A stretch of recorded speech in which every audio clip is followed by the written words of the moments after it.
So we are going to be back in Ecclesiastes. We're going to be in Ecclesiastes chapter 4 and then a little bit in chapter 5.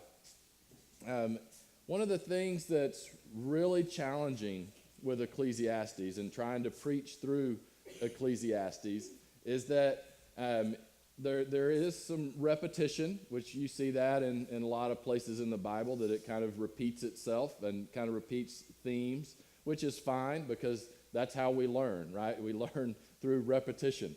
You have to hear something, sometimes hear or see or experience something nearly 7 times before it'll really become something that you remember. Like if you're trying to promote an event, people need to hear it in 7 different ways nearly. I mean, we're kind of weird that way. And so the Bible does that. Ecclesiastes is no different. It repeats things. And so as you try to come up with, okay, how am I going to preach this? You don't want it to be just the same old, especially through Ecclesiastes, because it's really depressing, right? Because Ecclesiastes focuses on the ugly reality of life, which is very important that we understand the ugly reality of life, right? And the reason that I think a lot of people struggle with the book of Ecclesiastes is we don't see any alternative presented necessarily in the book of Ecclesiastes.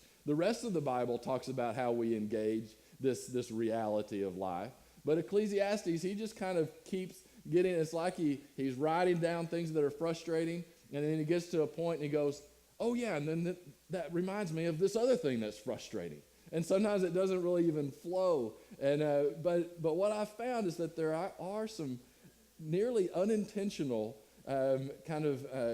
very helpful phrases and thoughts that are sprinkled throughout Ecclesiastes that remind us, okay, this is how you deal with this, right? And it's done in subtle ways. And so today, I hope that this works. And again, I try to be fairly honest, but as a pastor, you don't always know if a sermon is going to work. And this is kind of one of those things. I'm trying to combine a couple of different ideas, and it worked in my head. But there are no theatrics this week, so I don't have to worry about burning down the church. So that'll be a positive. And I won't give Derek. He won't be able to burn down the church. If you were here in second service, that was entertaining. But it was after the service. But so we're going to look in Ecclesiastes chapter 4, and we're going to read verses 1 through 12, and I'm going to kind of stop and start, so Chris, you can just leave it up on the screen, and you just follow along. So good luck. But chapter 4 says, "Again, I looked and I saw all the oppression that was taking place under the sun. I saw the tears of the oppressed, and they have no comforter. Power was on the side of their oppressors, and they have no comforter. And I declared that the dead who had already died are happier than the living, who are still alive. But better than both is the one who has never been born, who has not seen the evil that is done under the sun." All right, I'm going to stop right there. That nearly reminds me, those sentiments. I think you can read some op-ed pieces today that will remind you of that. That engage in this struggle of the oppressed and the oppressors and where the power lies. Right? That's big right now. Guess what? Ecclesiastes wasn't written since Donald Trump became president. Right? That's when it's all been heightened. Things have been heightened. We can all agree with that, right? This was written thousands of years ago because guess what? Injustice and inequity and power privilege and power underprivilege existed then too, right? And I think that is important for us to understand because we're getting very angry about all of this. And as we shouldn't like this. I'm never saying that we should say, oh yeah, that's the way it is, so we just celebrate it. But we do need to recognize that in human history, there has been no system or program of how to eliminate this. And guess what? There's not going to be. And this is where faith comes in, and it is very important because as someone of faith, we basically do believe the overarching story of God is that we live in a fallen world, which means there are going to be things that are never the way they should be. Now, can we make them better or make them worse? Sure, right? There's been periods in history where the inequity and the injustice is much higher than it is now, right? We see that even in our own country, right? I mean, we had a time where we had rampant slavery in our country. The balance of oppressed and oppressors was much wider then, right? So we all understand this, and I think it's important to us to recognize this is the cause of this is not, it's not, it really is not a system of government. It's the human condition. It's living in this fallen world. And then whenever you combine someone who grabs power and then is also evil, it can be exasperated that much more. So right. we see that. We see this injustice all the way from the beginning of time. And we've got to understand that. And what we tend to do, unfortunately, is and I'll bring out kind of from the political stereotypical framework of this, we tend to go too far one direction, right? So the conservative side, the stereotype whenever they see oppression and injustice is they say, well, that's just the way it is, who cares, right? That's kind of the extreme stereotype. The other side is basically your Marxist view. It's like, no, we can create a system where everyone is the same, where there is no more injustice. And that's a very broad summary of Marxist views. But that's basically what it is we're going to eliminate any inequality. Okay, that's just as crazy as looking at the system and saying, that's the way it is, we're not going to do anything. Right? And the reality is most people don't fall in those places. We're all kind of enmeshed in the middle. But it is so important for us as we look at the world and we see the inequity and the inequality that is out there, that we recognize where that's ultimately coming from. And that's coming from the fact that we live in a fallen world and that people are going to take advantage where they can, and that we need to work to minimize that as much as we can. And we need to make sure that we do recognize if we are in positions of being the oppressed or being the oppressor. And we need to recognize where we are and how we treat people, and that we don't come at it from that framework. But it is so important that we understand, hey, this is part of life, and it is really frustrating, right? And then he goes on. So this is in verse 4. It says, and I saw that all toil and all achievement spring from one person's envy of another. This too is meaningless, a chasing after the wind. That's a kind of an interesting phrase. It springs from one person's envy of another. This is following this, kind of his observation of the use of power and stuff like that. And now he's like, okay, where's this coming from? Well, this is where it's coming from. The envy from one over another, selfish ambition. That's the root of nearly all evil and of all sin, is this selfish ambition. He goes on, verse 5, fools fold their hands and ruin themselves. Better one handful with tranquility than two handfuls with toil and chasing after the wind. Again, I saw something meaningless under the sun. There's a lot of things meaningless under the sun that he has noticed. There was a man all alone. He had neither son nor brother. There was no end to his toil, yet his eyes were not content with his wealth. For whom am I toiling, he asked, and why am I depriving myself of enjoyment? This too is meaningless, a miserable business. Two are better than one because they have a good return for their labor. If either of them falls down, one can help the other up. But pity anyone who falls and has no one to help them up. Also, if two lie down together, they will keep warm. But how can one keep warm alone? Though one may be overpowered, two can defend themselves. A cord of 3 strands is not quickly broken. All right. there's a lot of stuff going on here. And again, a lot of this is just, his mind, and he's just putting this stuff out. But I think he, whether intentionally or not, and I think probably intentionally, he stumbles on a very important principle, an important idea right here.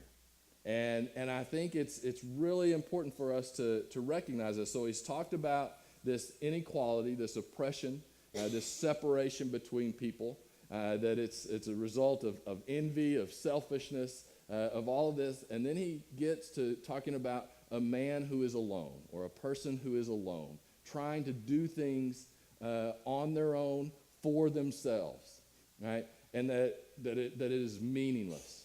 And then all of a sudden he says it's not good for someone to be alone. And he starts giving these examples of the importance of being connected with someone, right? And I want to kind of take a broad sense of this and of this principle, because I think it makes sense, but many times our minds go to just, okay, well, that's our spouse, or, that's a very close friend. I think that's part of it, but it's kind of moving from this completely selfish point of view as one person to recognizing, no, we need other people involved in this. We need to recognize that other people matter, that they can come alongside of us, and we can kind of go through this life together.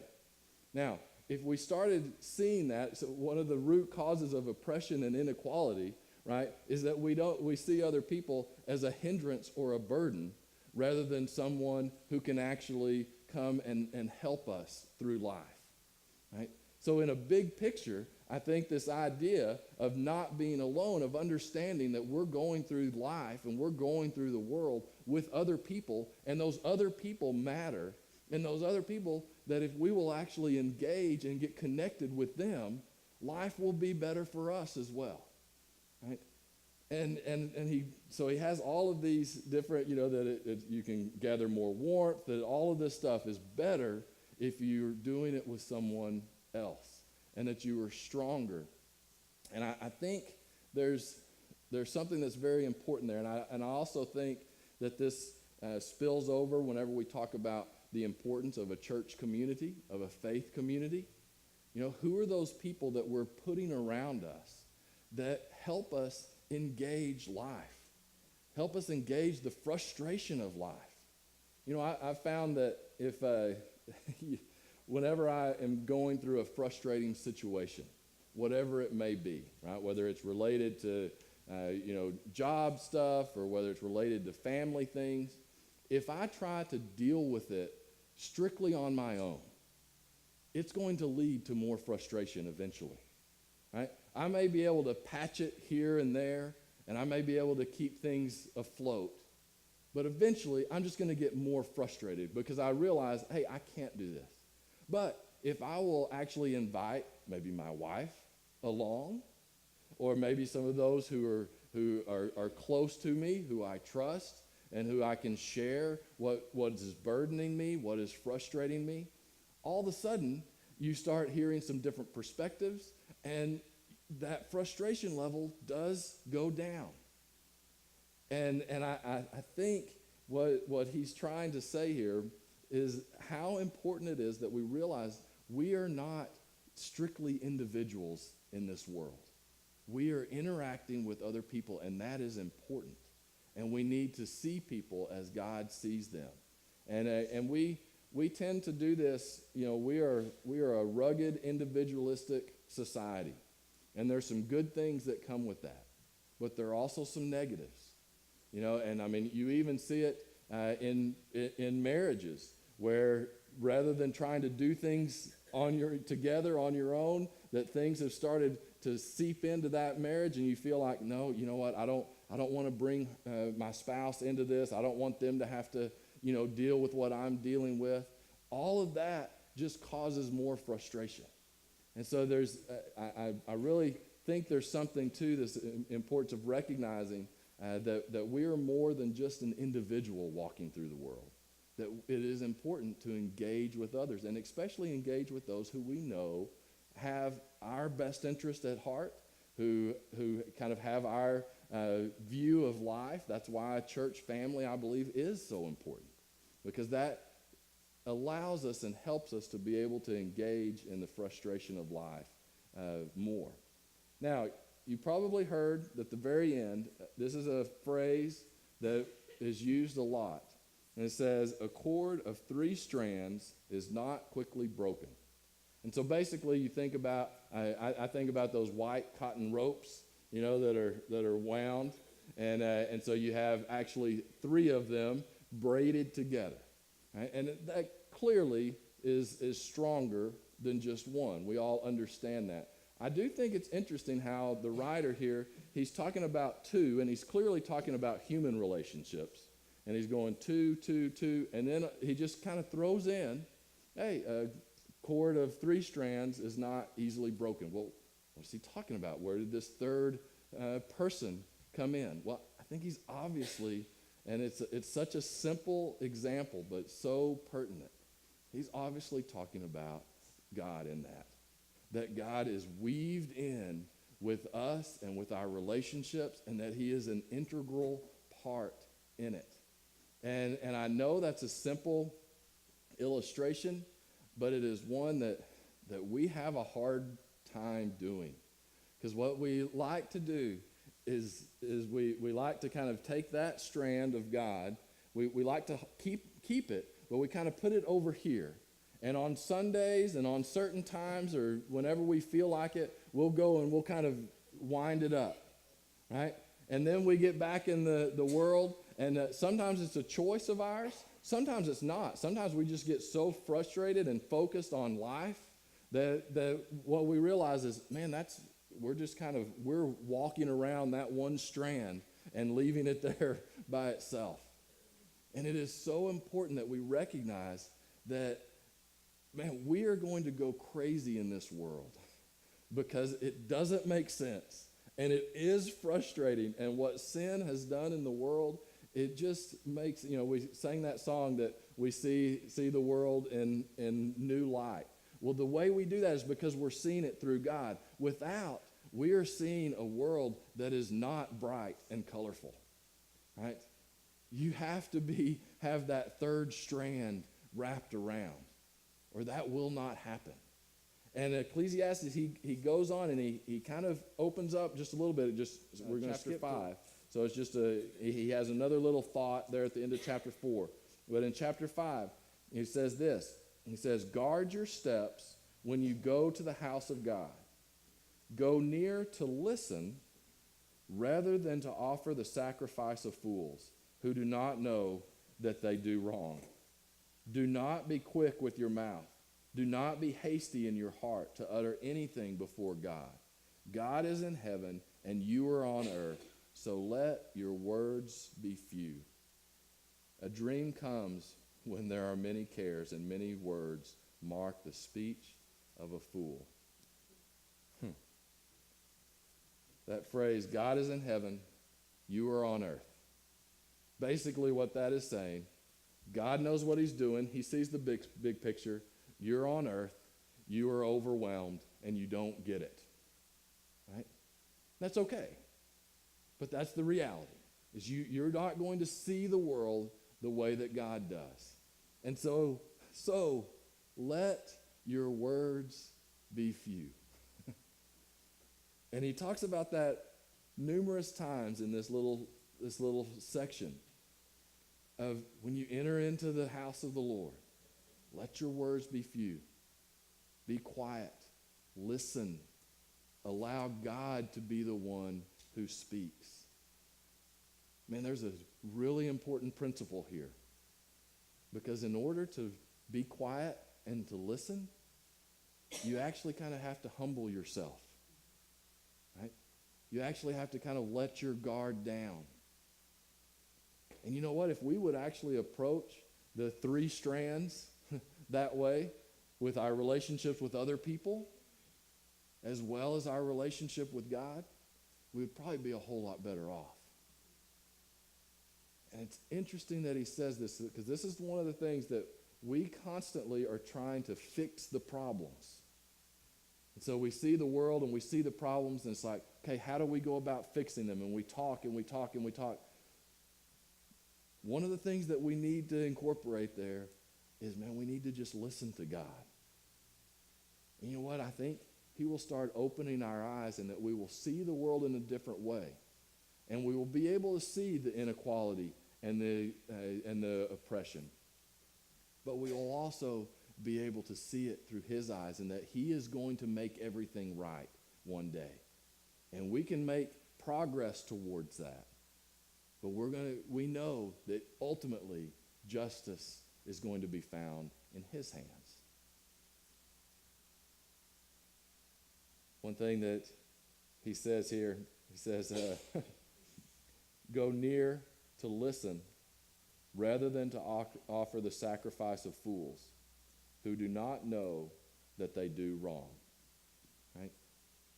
I think what he's saying here is basically we get into this mode of going to church, going through the motions, and we do it, but we never take the time to just be quiet and to listen and to recognize maybe where we're going wrong. You know, in order to get that cord of 3 strands and for it to be strong and to strengthen us, we do have to take those times to listen to God, to allow him to speak to us. We're going to close out the service today, and this is something we'll do every week during the season of Lent. We've done this the past few years. But this is going to be a passage from Psalms, Psalm 51, and you can just read along and listen. But I think it's one of the key steps in making sure that we're incorporating that 3rd strand of God in our life. And this is a psalm that was written by David after he was convicted and reminded of his sin with Bathsheba. David was a man after God's own heart. And what you see in David's life is that early on in his life, he was connected. He was connected with the people around him, and he was connected with God, and he was a very godly person. He became a very godly king, right? But then something happened. He got a lot of power. He kind of became a little bit lazy. He kind of started doing things on his own. And he became disconnected from those other cords. And all of a sudden he finds himself doing something that's unimaginable. Right? And then Nathan the prophet comes back and calls him out on it and says, "What are you doing?" And David is heartbroken. And he starts to listen to God again. And he starts to wind those cords back together. And this is a passage that he writes. And I think in order for us to make sure that cord of God is intertwined in our life, you know, sometimes we need to be like David. Sometimes we need to be vulnerable. Sometimes we need to listen. We need to allow God to speak in our life, to show us where we're doing things wrong. Not to chastise us or punish us, but so that we can start getting that cord back to the way that it's supposed to be. So that we can be reminded of God's presence, of his forgiveness, and so that we start seeing the world through his eyes again. So let's just take a moment and let's watch this video, and you can read the words. This is Psalm 51.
is so important for us to have that humble and repentant and contrite heart so that we are able to have true relationship with God, but also relationship with other people, so that that cord becomes strong.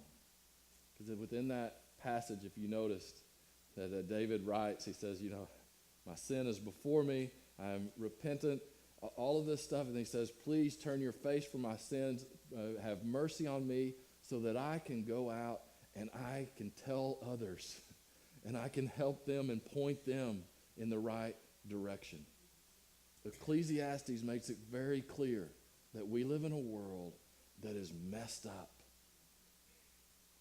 And this world needs people who can enter into it and be a light in the world and point people to the love and the forgiveness of Christ.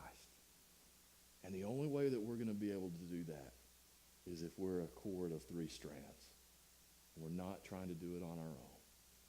So this week, make sure that you incorporate others in your life. But more importantly than that God is entwined and enmeshed in your life. That he colors and impacts the way that you see the world, the way that you see other people. That's how we make a difference. Let's pray together.